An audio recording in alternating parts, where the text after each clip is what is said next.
Laki ng puwet, oh. Tata. Ayan, lalaki na yan. Alagang Ultra.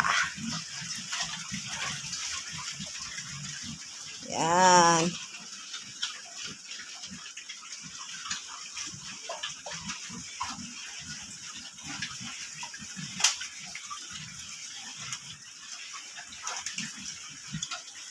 Ito yung aming libangan. Nakakawala ng stress pag nakita natin yung mga alaga nating mga baboy na malalaki na.